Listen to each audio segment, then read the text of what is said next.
जय हिंद दोस्तों।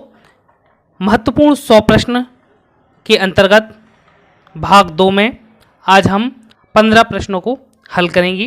पहला प्रश्न स्क्रीन पर दिखाई दे रहा है। यदि x बराबर 100 तो x के ऊपर 4 की घात में शून्यों की संख्या कितनी होगी। हमें x का मान दिया है, x के ऊपर 4 की घात में हमें शून्यों की संख्या ज्ञात करनी है। तो यहाँ पे हम देखते हैं कि x के ऊपर 4 की घात बराबर, तो x का मान कितना दिया है 100, तो 100 के ऊपर हम 4 की घात लगा सकते हैं 10 गुणित 10, क्योंकि हमें पता है 10 धाम 100 होते हैं। और हम 10 को क्या ऐसा लिख सकते हैं, 10 के ऊपर 2 की घात लिख सकते हैं और उसके ऊपर 4 की घात।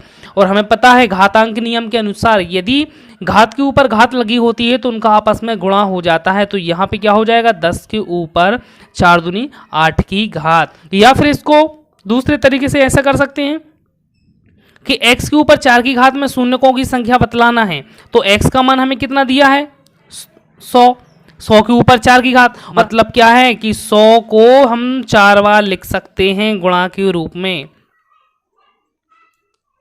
तो इस तरीके से यदि हम इनका गुणा करेंगे तो 1 2 3 4 5 6 7 8 शून्य आ जाएंगे। तो इस तरीके से हम कह सकते हैं कि यदि 100 के ऊपर 4 की घात है तो उसमें शून्यकों की संख्या कितनी होगी, 8 होगी। हम यहाँ जो प्रश्न था 1 ऋण 2xy था, ऋण कोष्टक के अंदर एक्स स्क्वायर धन वाई स्क्वायर।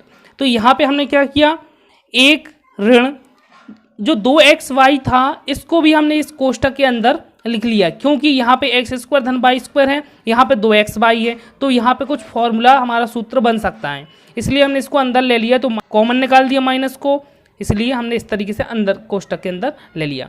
अब यहाँ पे क्या हो जाएगा, इसको हमने सेपरेट लिख दिया, एक्स स्क्वायर धन 2xy धन वाई स्क्वायर। एक ऋण, चूंकि हम जानते हैं कि एक्स स्क्वायर धन 2xy धन वाई स्क्वायर एक्स धन वाई का होल स्क्वायर का सूत्र होता है। तो इस तरीके से यहाँ पे क्या हो गया, एक ऋण एक्स धन वाई का वर्ग। तो यहाँ पे एक सूत्र बन गया, चूंकि ए वर्ग ऋण बी वर्ग का, तो क्या होता है ए धन बी ए ऋण बी। तो इस तरीके से क्या हो जाएगा, एक धन एक्स धन वाई और एक क्या हो जाएगा, एक ऋण एक्स धन वाई। तो यहाँ से क्या हो जाएगा, एक धन एक्स धन वाई एक मिल गया, और यहाँ से यदि हम इस छोटे कोष्टक को खोल दें तो क्या हो जाएगा, एक ऋण एक्स ऋण वाई। तो इस तरीके से हमें इसके गुणनखंड मिल जाते हैं। यह तीसरा प्रश्न है, मूल्यांकन करें 51 भागित बड़े कोष्टक में ऋण 3 गुणित ऋण 1 ऋण ऋण 2 गुणित 7।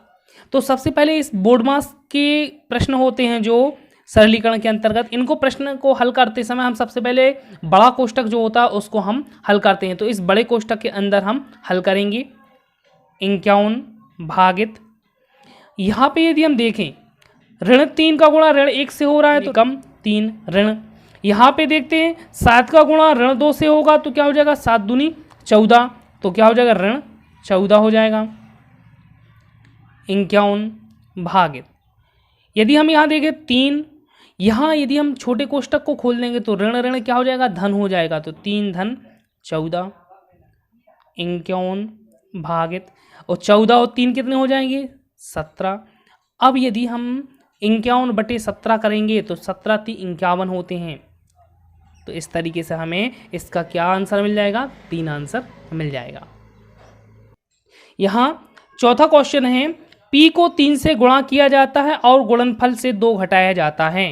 तो हम इसको करते हैं, जो इन्होंने कहा है वही करते हैं कि P को 3 से गुणा किया जाता है, तो जो P है इसमें हमने 3 से गुणा कर दिया, और गुणनफल, तो जो हमें गुणनफल मिला है इसमें से 2 घटाया जाता है तो 2 को घटा दिया।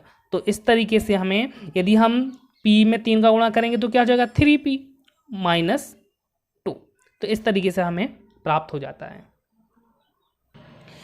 पांचवा प्रश्न है, 4 के ऊपर 2x की घात बराबर 1/128।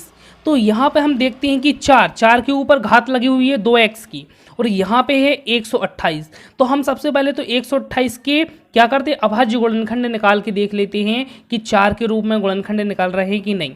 यदि हम 128 के अभाज्य गुणनखंड निकालेंगे तो सबसे पहले 2 का भाग देंगे, 2 6 12 2 चौको 8, फिर 2 से देंगे, 2 3 6 2 दूनी 4, 2 से 16 आ जाएगा, फिर 2 से देंगे 8 आ जाएगा, 2 से देंगे 4 आ जाएगा, 2 से देंगे 2 आ जाएगा और 2 से 1। तो इस तरीके से जो अभाज्य गुणनखंड निकले हैं वो क्या हैं, यदि हम इसको 4 के रूप में लिखें तो 2 दूनी 4 1, 2 दूनी 4 1, 2 दूनी 4 1, लेकिन 2 क्या हो जाएगा, बच जाएगा, तो उसको हमें फिर 1 की घात के रूप में लिखना पड़ेगा। इसलिए हम इसको 2 की घात के रूप में लिख लेते हैं। तो इस 4 को भी हम क्या बनाना पड़ेगा, 2 बनाना पड़ेगा। इसलिए हम 4 को क्या लिख सकते हैं, 2 के ऊपर 2 की घात के ऊपर 2x की घात बराबर, यहाँ क्या हो जाएगा 1/2 के ऊपर कितने बार आया है 2, 1 2 3 4 5 6 7, 2 के ऊपर 7 की घात। यदि इसके ऊपर हमने बताया था कि यदि घात के ऊपर घात लगी होती है तो उनका आपस में गुणा हो जाता है।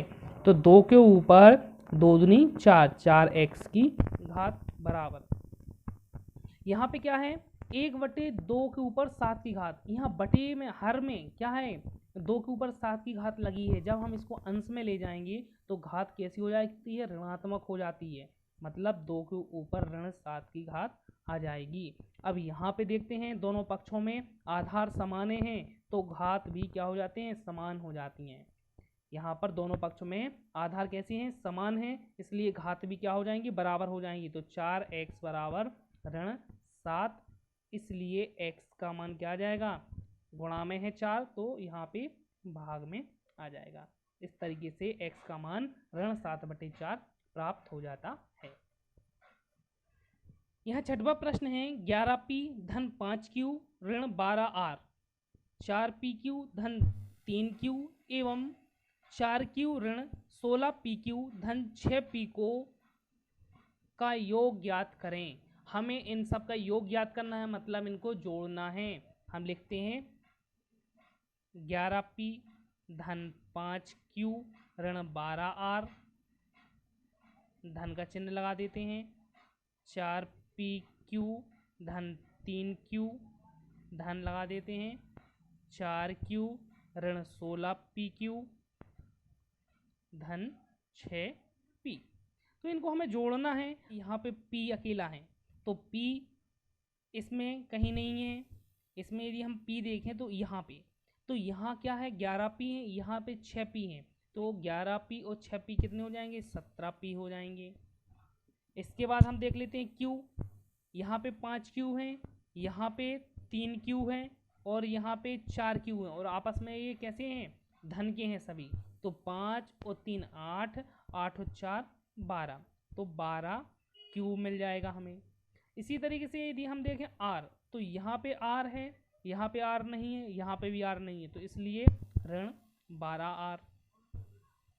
यहाँ पे देखते हैं 4pq बच गया है और यहाँ पे भी 16pq है, लेकिन 4pq धन का है और 16pq ऋण का है, इसलिए घट जाएंगे।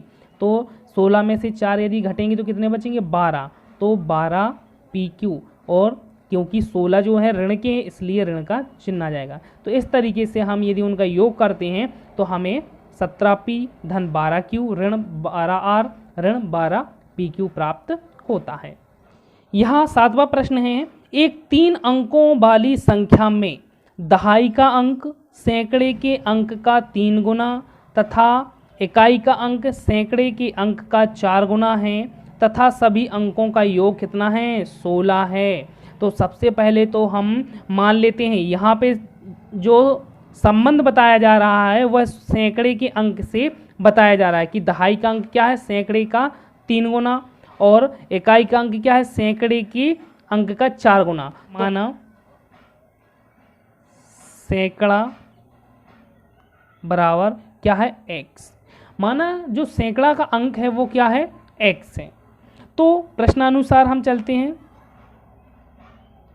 प्रश्नानुसार यदि सैकड़ा हमें मिल गया तो दहाई मिल जाएगी, दहाई का अंक मिल जाएगा। तो दहाई बराबर क्या हो जाएगा, दहाई का जो अंक है वो सैकड़े के अंक का कैसा है, 3 गुना है। तो हम सैकड़े के अंक का 3 गुना कर दें तो 3x हो जाएगा। इसी तरीके से तथा अब इकाई का यदि हम अंक निकालना चाहें तो इकाई का अंक निकाल लेते हैं। तो क्या कहा, इकाई का अंक जो है सैकड़े के अंक का 4 गुना, तो सैकड़ा का अंक का 4 गुना मतलब 4x हो जाएगा। और प्रश्न में क्या कहा गया है कि इन अंकों का सभी अंकों का योग कितना है 16, मतलब इकाई का अंक, दहाई का अंक और सैकड़े के अंकों को यदि जोड़ दें तो हमें योगफल 16 प्राप्त होता है। तो यदि हम इनको जोड़ें तो 4 और 3 7 और 1 8, 8x बराबर 16।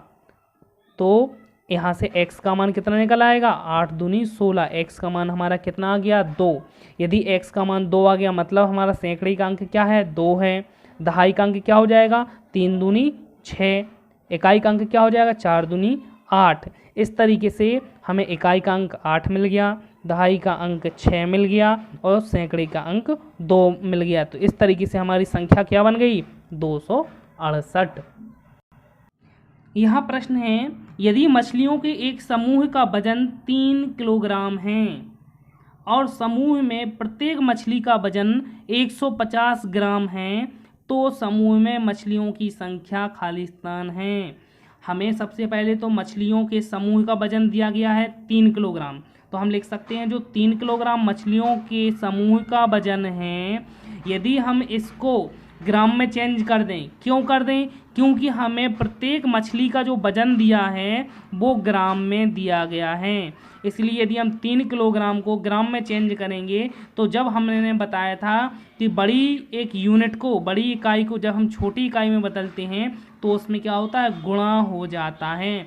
अब हमें ये पता होना चाहिए कि 1 किलोग्राम में कितने ग्राम होते हैं 1000 ग्राम, इसलिए 1000 का इसमें गुणा हो जाएगा। तो इस तरीके से ये 3 एकम 3, 3000 ग्राम। तो इस तरीके से हम कह सकते हैं कि 3 किलोग्राम बराबर 3000 ग्राम। अब चूंकि प्रत्येक मछली का वजन कितना है 150 ग्राम, तो हमें यदि टोटल जो ग्राम हमें दिया है कि मछलियों का समूह में जो वजन है वो हमें दिया है कि 3000 ग्राम की समूह है मछलियों का, तो उसमें एक मछली का यदि हमें वजन दिया गया है तो एक मछली के वजन से यदि हम भाग दे दें तो हमें सभी मछलियों की संख्या पता चल जाएगी कि समूह में कितनी मछलियां हैं। तो हम भाग दे देते हैं तो 0 से 0 कट जाएगा, 15 दूनी 30 और 0। तो इस तरीके से हमें क्या मिल जाता है 20। तो हम कह सकते हैं कि उस समूह में कितनी मछलियां हैं 20 मछलियां हैं। हल करें ऋण 30 धन कोष्ठक के अंदर ऋण 30 भाग 10 ऋण 30 गुणित ऋण 2। तो ये जब सरलीकरण के प्रश्न करते हैं हम सॉल्व, तो हमें ये देखना होता है कि इनमें प्लस माइनस गुणा भाग होता है। तो हम सबसे पहले भाग को सॉल्व करते हैं, फिर गुणा को, फिर धन या ऋण को सॉल्व करते हैं। ठीक है, तो इनमें हम सबसे पहले देखते हैं कि जो भाग होए हम इसको हल करते हैं। तो देखते हैं ऋण 30 धन ऋण 30 भागित क्या है 10, मतलब भाग जाएगा 10 का, ऋण 30 गुणित ऋण 2। यहाँ ऋण 30, अब यदि हम 10 का भाग 30 में देंगे तो 3 बार जाएगा, लेकिन ऋण चिन्ह लगा है तो धन ऋण क्या हो जाएगा ऋण हो जाएगा, ऋण 3 ऋण। अब यहाँ पे हम देखें यदि ऋण 30 का गुणा ऋण 2 से करेंगे तो 30 दूनी 60 और ऋण ऋण धन, तो क्या आ जाएगा 60 आ जाएगा। ऋण 30 और ऋण 3 तो क्या हो जाएगा ऋण के 33 ऋण 60। यहाँ पे भी ऋण के 60 है, ऋण के 33 हैं, तो ये क्या होते हैं जुड़ जाएंगे, तो कितना आ जाएगा 93। लेकिन ये किसके हैं ऋण के हैं दोनों, तो ऋण का चिन्ह आ जाएगा। इस तरीके से हमारा आंसर ऋण 93 आ जाएगा। यहाँ प्रश्न है 4 की घात 16 को 5 से विभाजित करने पर प्राप्त शेषफल निम्न है। तो हमें 4 की घात 16 मतलब 4 के ऊपर कितने की घात है 16 को 5 से विभाजित करने पर इसको हमें किससे भाग देना है 5 से। तो हमें बतलाना है कि इसको यदि हम भाग देंगे तो शेषफल हमारा कितना बचेगा। 4 को हम 5 के नज़दीक ले जाते हैं, तो 4 है 5 के नज़दीक है, लेकिन यदि हम 4 में 5 का भाग देंगे तो क्या शेषफल बचेगा 4 ही शेषफल बचेगा।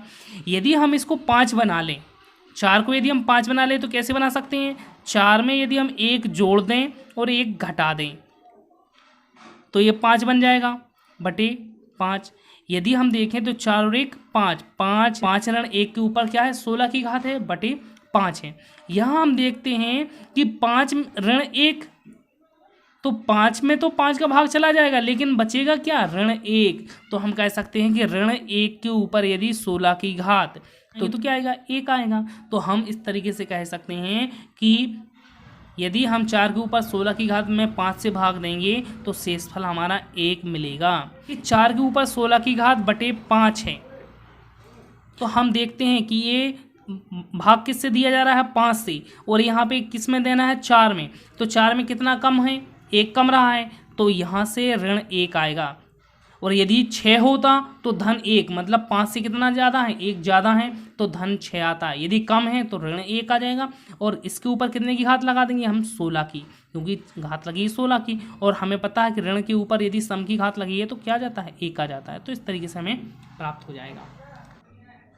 यहाँ प्रश्न है, अभाज्य गुणक की घात के गुणनफल के रूप में 486 को व्यक्त करो। मतलब हमें 486 के अभाज्य गुणनखंड निकालना है और इनको घातों के रूप में लिखना है। तो अभाज्य गुणनखंड निकालते हैं इसकी। 486 सबसे पहले हम 2 का भाग देंगे, तो 2 दूनी 4, 2 चौको 8, 2 तिया 6। अब यहाँ पे देखते हैं 2 का भाग तो जाएगा नहीं, 3 का भाग चला जाएगा इसमें। 3 का भाग देते हैं, 3 8 24, 3 एकम 3। अब इसमें 3 का फिर से चला जाएगा, तो 3 का फिर चला जाएगा, 3 नाम 27, 3 का फिर से चला जाएगा, 3 त्रिका 9, और फिर 3 का चला जाएगा, 3 एकम 3। तो इस तरीके से हमें 486 के जो अभाज्य गुणनखंड मिले वो क्या है, 2 गुणित 3 गुणित 3 गुणित 3 गुणित 3 गुणित 3। लेकिन हमें इनको क्या करना है, घात के गुणनफल के रूप में व्यक्त करना है। तो हम लिखते हैं कि 2 एक बार आया है, इसलिए 2 के ऊपर 1 की घात लग जाएगी। लेकिन 3 यहाँ 5 बार आया है, इसलिए 3 के ऊपर 5 की घात लग जाएगी। तो इस तरीके से हम 486 को घात के रूप में, अभाज्य गुणनखंड की घात के रूप में लिख सकते हैं। यहाँ प्रश्न है, 7/5 गुणित 11/2 ऋण 7/5 गुणित 3 का हल ज्ञात करें। तो हमें इनका क्या करना है, भिन्नों का गुणा करके इनको घटाना है, बीच में घटाने का चिन्ह है। क्योंकि हम जानते हैं पहले हम संख्याओं को घटाते नहीं हैं, क्या करते हैं, भाग करते हैं, भाग नहीं होता तो गुणा करते हैं। यदि भाग और गुणा के अंतर कोष्टक लगे होते हैं तो पहले कोष्टकों को हल करते हैं। तो इस तरीके से यहाँ पे हम सबसे पहले गुणा करेंगे। तो 7/5 का गुणा 11/2 से करेंगे। तो भिन्नों का हम जब गुणा करते हैं तो अंश का अंश में और हर का हर में हो जाता है। तो यहाँ पे 11 का गुणा 7 से होगा तो क्या हो जाएगा, 11 7 77 बटे 5 का गुणा 2 से होगा तो 5 दूनी 10 ऋण। यहाँ पे देखो 3 है, 3 के बटे में 1 लिख सकते हैं। तो 3 का गुणा 7 से होगा तो 7 तिया 21 बटे यहाँ 5 एकम 5। यहाँ पे देखते हैं इनको घटाना है, चूँकि इनके जो हर हैं वो समान नहीं है। यदि हम 10 और 5 का यदि लघुत्तम समावर्तक लेंगे तो क्या आएगा, 10 आएगा। अब हम क्या करते हैं, 10 का भाग देंगे, जो हमारा लघुत्तम आया है, तो 10 का 10 में भाग 1 बार जाएगा। और 1 का गुणा हम अंश से करते हैं, तो 77 में 1 का गुणा करेंगे तो 77 आ जाएगा ऋण। 5 का भाग देंगे 10 में, तो 5 दूनी 10 2 बार जाएगा। अब 2 का गुणा हम अंश में करते हैं, तो 21 में 2 का गुणा करेंगे तो क्या हो जाएगा, 42 हो जाएगा। अब हम इनको क्या कर लेते हैं, घटा लेते हैं, 35 बटे 10, और 10 का यदि हम भाग दे देंगे तो क्या आ जाएगा, 3.5। तो हमें ये प्राप्त हो जाएगा। 13वां प्रश्न है, यदि p बराबर ऋण 2 है तो 27 गुणित 4p ऋण कोष्टक के अंदर ऋण 16 गुणित 4 धन 7 ज्ञात करें। तो हमें इसमें p का मान रखकर इसको हल करना पड़ेगा। तो करते हैं इसको हल। 27 गुणित 4, p का मान कितना है, ऋण 2 ऋण। अब यहाँ तो इनको हम हल कर सकते हैं क्योंकि यहाँ पे मान नहीं रखना है। तो ऋण 16 का गुणा 4 से होगा तो क्या आ जाएगा, 16 चौको 64, तो ऋण आएगा, ऋण 64 आ जाएगा धन 7। यदि हम इसको हल करें तो 27 गुणित, सबसे पहले हम इन दोनों को सॉल्व करेंगे क्योंकि कोष्टक को हल करते हैं। तो 4 दूनी 8, क्या हो जाएगा, ऋण 8 ऋण। यहाँ पर देखते हैं यदि हम इस कोष्टक को खोल दें तो क्या हो जाएगा, ऋण बाहर है ऋण अंदर है, तो ऋण और ऋण धन हो जाएगा, 64 धन 7। यहाँ पे यदि हम 27 का गुणा ऋण 8 से करेंगे 216, और ये चिन्ह किसका है, ऋण का, तो ऋण 216 हमें प्राप्त हो जाएगा। धन 64 में यदि हम 7 को जोड़ेंगे तो 71 हो जाएगा। अब यहाँ पे क्या है, 216 ऋण के धन 71, तो ये क्या हो जाएंगे, आपस में घट जाएंगे, और बड़ी संख्या किसकी है, ऋण की है, इसलिए चिन्ह किसका आएगा, ऋण का आएगा, और एक घट जाएंगे, क्या जाएगा, ऋण के 145। तो यह 14वां प्रश्न है, ऋण 7 और 0 के बीच सबसे बड़ा पूर्णांक हमें बतलाना है। 0 और ऋण 7 के बीच में पूर्णांक बतलाना है, तो हम सबसे पहले तो संख्याएं लिख लेते हैं। 0, ऋण 1, ऋण 2, ऋण 3, ऋण 4, ऋण 5, ऋण 6, ऋण 7। हमें बतलाना है कि इनमें सबसे बड़ा पूर्णांक क्या है, किनके बीच में, हमें 0 और ऋण 7 को नहीं लेना है, क्योंकि हमें इनके बीच में बतलाना है।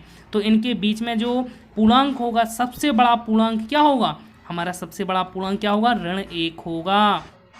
15वां प्रश्न है, एक बॉक्स में 12 गेंदे हैं, कुल 84,000 गेंदे हैं, तो सभी गेंदों को पैक करने के लिए हमें कितने बॉक्स चाहिए। हमें पता है कि एक जो बॉक्स है उसमें कितनी गेंदें बनती हैं, 12, और कुल गेंदें कितनी हैं, 84,000। तो यदि हम 84,000 जो कुल गेंदें हैं हमारी, इसमें एक बॉक्स में जो गेंदें बनी हैं 12 से भाग दे दें, तो हमें बॉक्स की संख्या पता चल जाएगी।